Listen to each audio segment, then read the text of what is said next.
Olá! Se a certificação AWS Data Engineer Associate está na mira, então esta análise é mesmo o mapa estratégico que faltava. Vamos mergulhar no guia oficial para que não haja surpresas. Preparados? Vamos a isso. A nossa viagem vai ter 5 paragens principais. Primeiro, vamos perceber o que é, afinal, esta certificação. A seguir, deciframos o mapa do exame. Depois, exploramos o terreno de cada um dos 4 domínios, vemos as regras da estrada para o dia do teste e, para fechar com chave de ouro, olhamos para as últimas novidades e para os pontos essenciais. E a nossa primeira paragem é esta. O que é exatamente esta certificação? Vamos lá definir bem o destino antes de começarmos a traçar a rota. Basicamente, o exame DAC01 não quer saber apenas se consegue construir um pipeline de dados. Ele valida o ciclo de vida completo, a capacidade de implementar, de monitorizar, de resolver os problemas que aparecem e, claro, de otimizar esses pipelines. É como se não bastasse ser o arquiteto, é preciso ser também um engenheiro de manutenção e o especialista em performance. Tudo a funcionar na nuvem da AWS. E para quem é este exame, afinal? Bem, a AWS dá-nos um perfil bastante claro. Estamos a falar de alguém que já tenha uns 2 a 3 anos de experiência em engenharia de dados e, um ponto crucial, pelo menos 1 a 2 anos a meter as mãos na massa com o serviço AWS. Também se espera um bom entendimento de conceitos como ETL e Data Lakes e, à vontade, com ferramentas como o Git. É uma boa altura para se pensar se este perfil bate certo com o nosso percurso. Ok, destino definido. Agora precisamos de um mapa. E é exatamente isso que vamos ver nesta secção. Vamos analisar a fundo a estrutura do exame para planear a melhor estratégia de estudo. Agora, atenção a esta distribuição. Não é por acaso, pois não.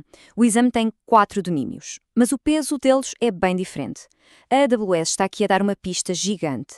Ingestão, transformação e armazenamento de dados são o coração disto tudo.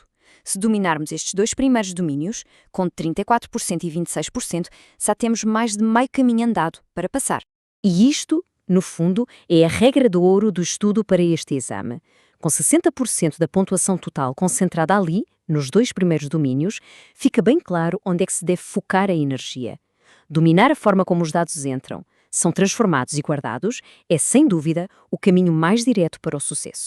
Muito bem, mapa na mão, bora lá explorar o terreno. Vamos começar esta viagem pelo domínio com mais peso. E começamos pelo gigante, o domínio 1. Pensem nisto como sendo a porta de entrada e, ao mesmo tempo, a cozinha dos nossos dados. As perguntas-chave aqui são: como é que trazemos dados de todo o tipo de fontes para a AWS e depois como é que os limpamos, arrumamos e moldamos para que fiquem prontos a usar? Aqui, o desafio é grande e variado. É preciso saber lidar tanto com a velocidade dos dados em tempo real, com o Kinesis, como com o volume massivo de dados em batch que vem do S3. É sobre saber transformar de forma eficiente um simples CSV num formato super otimizado como o Parquet. E, talvez o mais importante, saber orquestrar todo este fluxo com ferramentas como as Step Functions, que funcionam como um maestro da orquestra, garantindo que cada passo aconteça na ordem certa. Ok, os dados estão limpos e transformados. E agora? Onde é que vamos guardar tudo isto? É essa a grande questão do domínio 2. E não se trata apenas de arrumar numa gaveta qualquer, mas sim de escolher a casa perfeita para cada tipo de dado e, claro, garantir que tudo fica bem organizado e fácil de encontrar mais tarde. As competências aqui são sobre as decisões do dia-a-dia. Quando é que se usa um Data Warehouse, como o Redshift? E quando é que o DynamoDB é a melhor aposta? Como é que se usa o AWS Glue para criar um catálogo, uma espécie de índice gigante, para que toda a gente na empresa saiba que dados existem? E como é que se gera o ciclo de vida dos dados para mover automaticamente os dados mais antigos para um armazenamento mais barato? É tudo sobre otimização. Dados guardados? Trabalho feito? Nem pensar. O domínio 3 é sobre a vida fiel, a parte operacional. Como é que se garante que os pipelines que foram construídos continuam a funcionar direitinho, dia após dia, de forma fiável e com boa performance? Isto é basicamente como olhar para o painel de um carro. É preciso ter os manómetros, que são a monitorização e os alertas, para saber quando acende uma luz vermelha. É preciso saber abrir o capô, olhar para os logs e perceber o que se passa. E, claro, fazer a manutenção regular para garantir a qualidade dos dados, o óleo do motor. É o trabalho de bastidores que mantém a máquina toda a funcionar. Por último, mas de maneira nenhuma ao menos importante, o domínio 4. Num mundo em que os dados são ouro, protegê-los e governá-los da forma correta não é uma opção, é uma obrigação. Aqui as estrelas do espetáculo são o IAM, que decide quem tem a chave para que porta, o KMS, que é o cofre que encripta tudo, e o CloudTrail, que funciona como uma câmara de segurança, que registra todas as ações. A ideia da AWS aqui é clara. Um engenheiro de dados não pode ser apenas alguém que move dados. Tem de ser alguém que os move de forma segura, responsável e sempre de acordo com as regras do jogo. Já vimos o conteúdo. Mas e o exame em si? Como é que funciona na prática? Vamos lá olhar para as regras da estrada que é preciso conhecer antes do grande dia. Guardem este número, 720. A escala de pontuação vai de 100 a 1000, mas o que interessa é atingir, no mínimo, 720 para conseguir a certificação.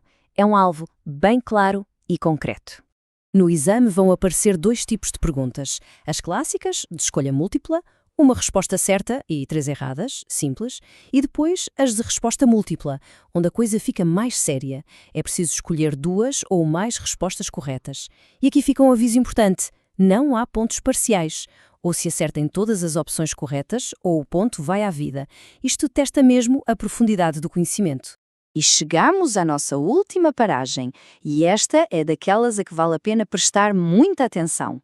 A AWS não para de evoluir e os exames também não.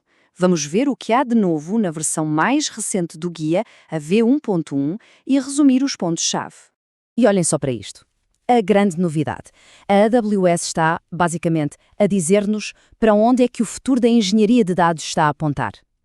A inclusão de LLMs e do Amazon Bedrock não é coincidência. É o reconhecimento de que os pipelines de dados de hoje têm de estar prontos para alimentar as aplicações de inteligência artificial de amanhã. Este exame evoluiu, já não é só sobre ETL tradicional, é sobre preparar dados para a era da IA generativa. E claro, esta mudança de foco reflete-se nos serviços que entram e saem do exame.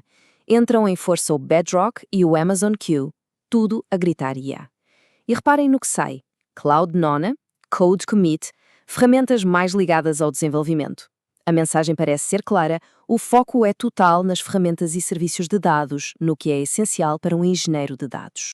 No final de contas, tudo se resume a esta frase do próprio guia oficial: o exame existe para validar a capacidade de executar as tarefas essenciais do dia-a-dia de um engenheiro de dados na AWS, desde o momento em que os dados chegam até estarem a funcionar em produção. É um teste prático de competências aplicadas ao mundo real. E com isto chegamos ao fim da nossa análise do guia. Desconstruímos o destino, analisamos o mapa e exploramos o terreno. A informação está toda aqui. Agora, a grande pergunta que fica no ar é: com o mapa na mão, quem está a postos para dar o próximo passo e começar esta jornada?